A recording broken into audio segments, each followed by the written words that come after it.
दोस्तों, आज हम बात करेंगे म्यांमार की, क्योंकि म्यांमार में हुआ तख्तापलट। म्यांमार हमारा एक पड़ोसी देश है और ये हमारे 4 स्टेट के साथ बाउंड्री शेयर करता है, जिसमें अरुणाचल प्रदेश, नागालैंड, मणिपुर, मिजोरम। टोटल लंबाई हो गई 1643 किलोमीटर।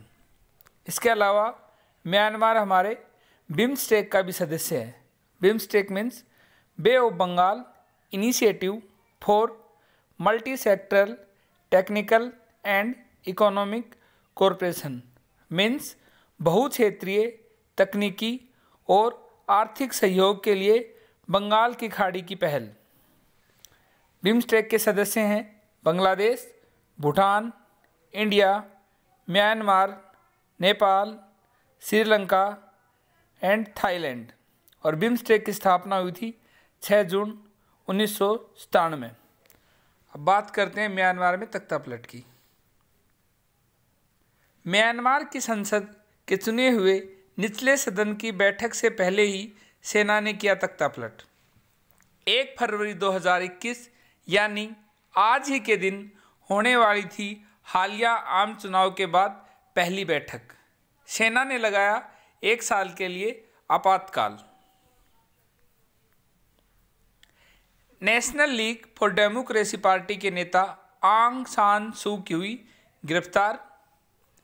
इसी के साथ म्यांमार के राष्ट्रपति विन मिंत भी हुए गिरफ्तार। तख्तापलट के क्या प्रमुख कारण थे? सेना ने नई सरकार की होने वाली बैठक के पहले पिछली सरकार से विशेष सत्र की मांग की थी। सेना की इन मांगों को खारिज कर दिया गया था। हम आपको बता दें कि म्यांमार के संविधान के अनुसार संसद के दोनों सदनों में 25% सीटें सेना के लिए आरक्षित हैं। इन सीटों पर सेना के सेवारत अधिकारियों को नियुक्त किया जाता है। आम चुनावों में सेना की ओर से प्रॉक्सी राजनीतिक दल चुनावों में हिस्सा लेते हैं। और इसके अलावा नेशनल लीग फॉर डेमोक्रेसी की बाहरी जीत के कारण सेना के हिस्से में कम सीटें आई। अब हम बात करते हैं आंग सान सू के बारे में, जिन्हें हाल ही में गिरफ्तार किया गया है। आंग सान सू की को 1989 में गिरफ्तार किया गया था। इससे पहले 1989 में उन्हें गिरफ्तार किया गया था।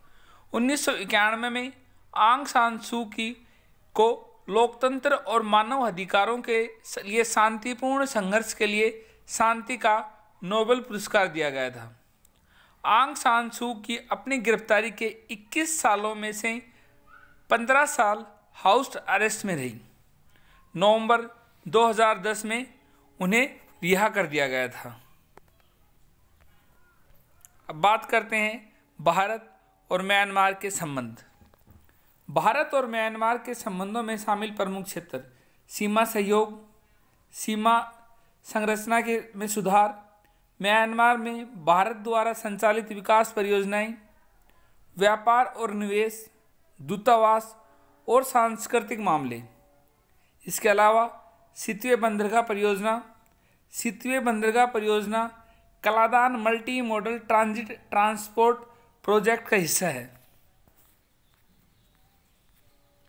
इसके अलावा हाल ही में 22 जनवरी को भारत ने कोविड-19 महामारी से लड़ने के लिए म्यांमार को कोविशील्ड वैक्सीन के 15 लाख डोज उपलब्ध कराए हैं।